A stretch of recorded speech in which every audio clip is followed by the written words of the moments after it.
بسم الله الرحمن الرحيم. ازيكم يا حبايبي؟ عاملين ايه؟ يا رب تكونوا كلكم بخير. رمضان كريم وكل عام وانتم بألف خير. هنعمل معاكم بقى النهارده بإذن الله بعد الصلاة على الرسول كده نسمي بسم الله ونقول ايه. هنعمل شوية معمول. طبعا انا هقول لكم على المقادير لان طبعا انا هعملهم وهبسسهم النهارده، وان شاء الله نعملوهم بكره لان لازم نغيب 24 ساعة او 3 ايام. دول كيلو سميد. انا هعمل ان شاء الله 3 كيلو، وادي كيلو. بسم الله الرحمن الرحيم. اللهم صل على سيدنا محمد. وادي كيلو. ذاك كيلو سميد. عايزه تجيبهم بقى بالكيلو من عند البقال، من عند السوبر ماركت عادي. طبعا انا معايا 2 كيلو زبده اهو. ادي كيلو ادي كيلو. سيحتهم على النار وحطيت حوالي ربع كيلو سمنه، عشان لسه ايه هنحطه دقيق. بسم الله الرحمن الرحيم. هنحط الكمية كلها ايه على بسم الله، اللهم صل على سيدنا محمد. بسم الله ما شاء الله. اللهم صل على سيدنا محمد. وهنبدأ نشرب السميد بقى كله السمنة. طب انا حاطة 3 كيلو سميد، حاطة عليهم 2 كيلو وربع زبدة مع سمنة، علشان لسه هحط دقيق. دقيق فاخر، دقيق ابيض. لازم يتحط شويه دقيق ابيض عليها علشان تبقى ايه ماسكه. طبعا انا هبسس السميد. طبعا انا مسيحه الزبده بس على النار علشان تاخد بسرعه كده في السميد يشربها. هبسسها تبسيس كويس، يعني ايه هبسسها؟ يعني افركها كده بايديا كده كده كده لغايه ما تتشرب كلها. سوا عشان دافي شويه سخن، يعني هنعملها كده.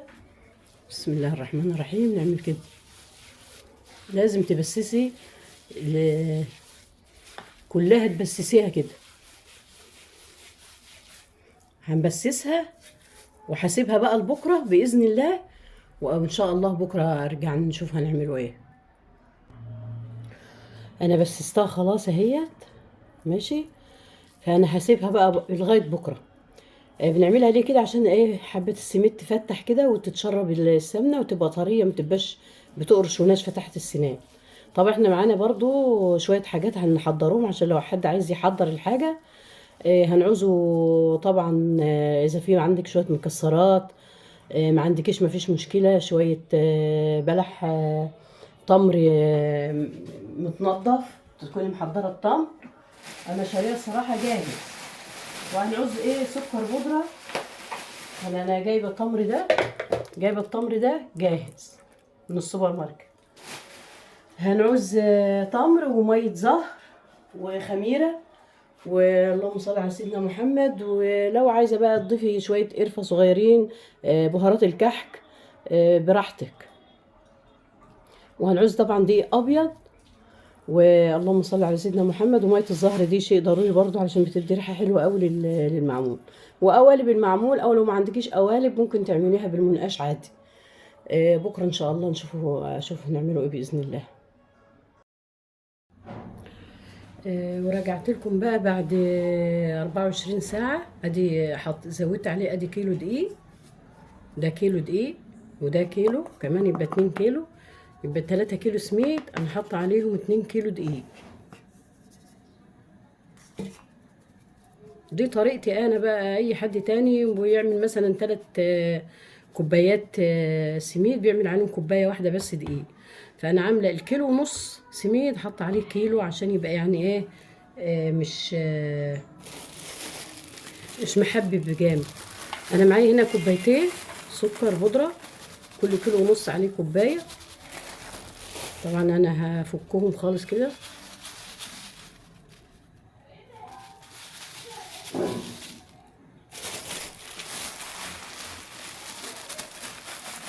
بسم الله الرحمن الرحيم.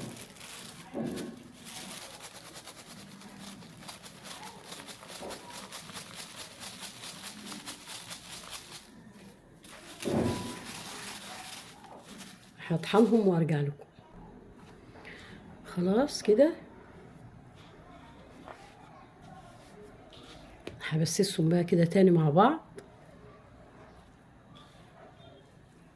هبسسهم مع بعض كده كده، وهسيبهم ايه ساعة، وهحط عليهم بقى ايه الاضافات التانية. هحط لهم نص كوباية ماء زهر اهمت، وهقلبهم وايه وهغطيهم واسيبهم شوية.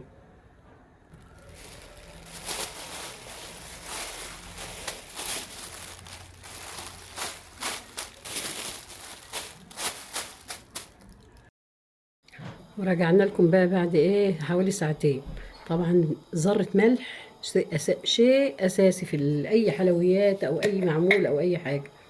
هنحطه ايه معلقة مليانة خميرة عشان الدنيا حر النهاردة. وهنحطه شوية شربات كده حوالي كوباية، لان انا حاطة كوبايتين سكر بودرة. وهنبدأ بقى بسم الله الرحمن الرحيم.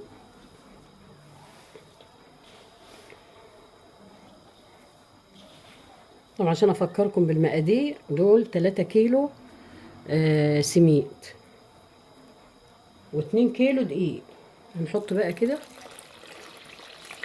بسم الله الرحمن الرحيم. هعجنهم بميه، في ناس بتعجنهم بحليب، كل واحد ايه على حسب ما هو عاوز. 2 كيلو دقيق و3 سميد يعني 5 كيلو. حطيت لهم قد ايه سمنه؟ انا في الاول حاطه قلبين زبده 2 كيلو، وزودت ربع كيلو سمنه بلدي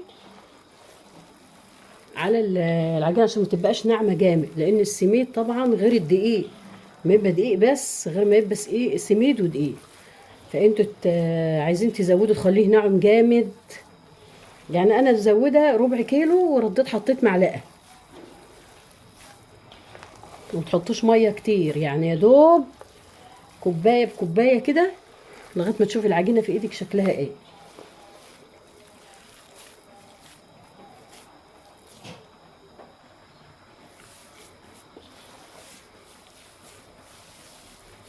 يعني ما تلتيش العجينه، يا دوب كده.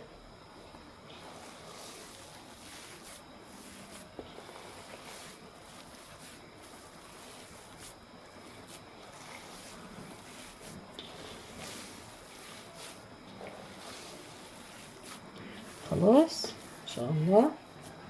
كتريش الميه عشان تعرفي تتحكمي في العجينه.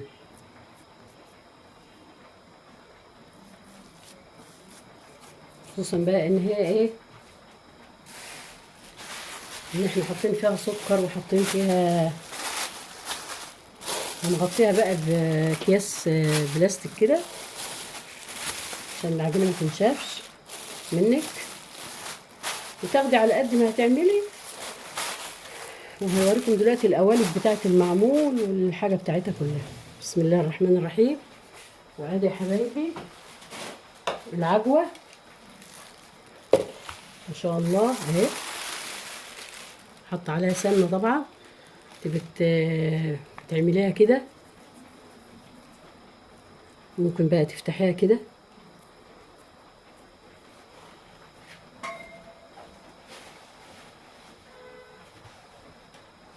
افتحيها كده، حط حبايه بندق اهي.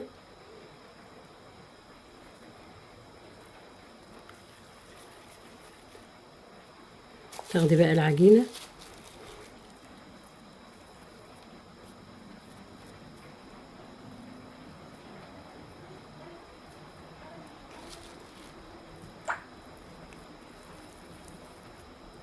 تعمليها بقى في القالب. هوريكم دلوقتي ازاي تعملوها. دول قوالب المعمول، لو ما عندكيش مفيش مشكله، ممكن تنقشيهم بالمنقاش عادي. دول قوالب المعمول، انا عندي كذا واحد يعني كذا شكل وكذا حاجه. اللهم صل على سيدنا محمد. وتحطي اللي بقى اللي انا عملتها دي، بتحطيها بقى ايه، بتحطي الاول شويه دقيق عشان ما يلزقش منك.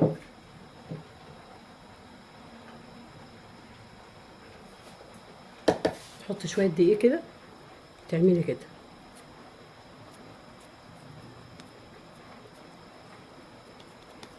وتخبطيها بقى.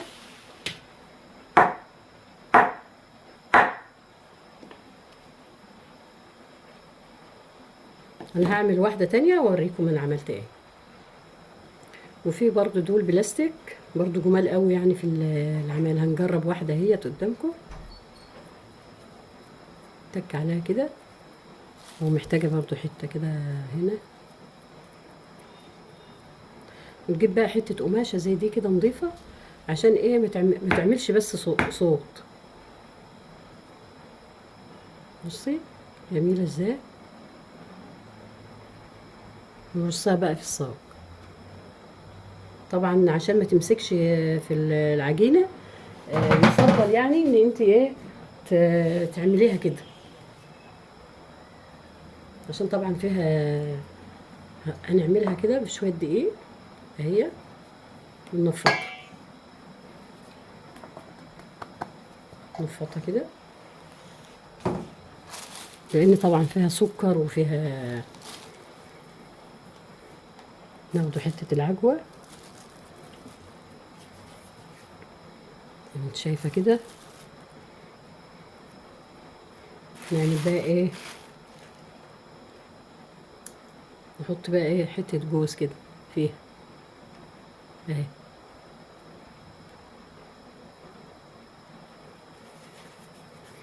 وناخد العجينه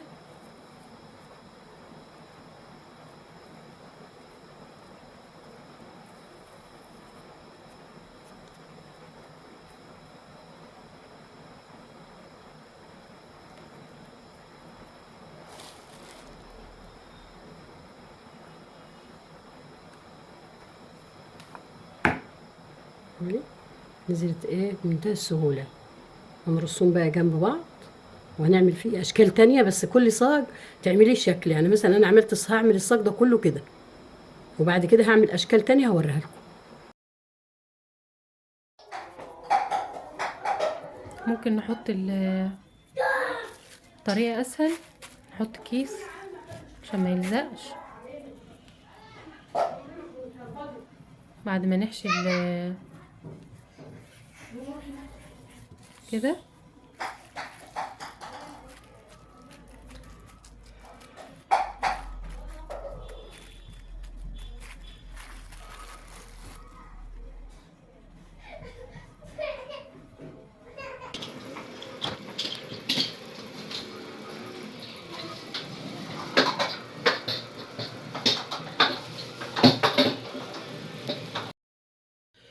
ورجعت لكم بقى يا حبايبي بعد ما خبزنا اللهم صل على سيدنا محمد. خبزناه في الفرن.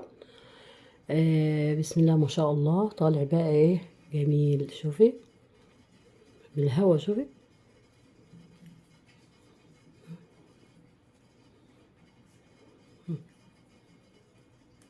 شوفي تلاقي المكسرات كده محطوطة في الوسط، العجوة حوالين منها ازاي زي ما انا كنت عاملة. بسم الله ما شاء الله، طعمه خطير. طبعا انا عاملة شكلين معمول، يعني ممكن تعمليها اكتر من شكل. ادي شكل ما كانش باين قوي، فطبعا هو احلى شكل في المعمول هو ده. جربوا الطريقة بتاعتي وان شاء الله هتعجبكم جدا. شوفي طبعا احنا وقت السحور دلوقتي، فالواحد ياكل براحته يعني. طعمه رهيب والله، والمقادير بتاعته مظبوطة جدا زي ما قلت لكم. هكتب لكم في الوصف في الطريقة بالظبط عشان تبقوا تحفظوها عندكم. وما تنسوش لايك وشير والاشتراك وتعليقاتكم الحلوة اللي بتسعدني. كل سنة وانتم طيبين ورمضان كريم، وان شاء الله نلتقي في فيديو تاني عن الكحك والبسكويت وحاجة العيد ان شاء الله. السلام عليكم ورحمة الله وبركاته.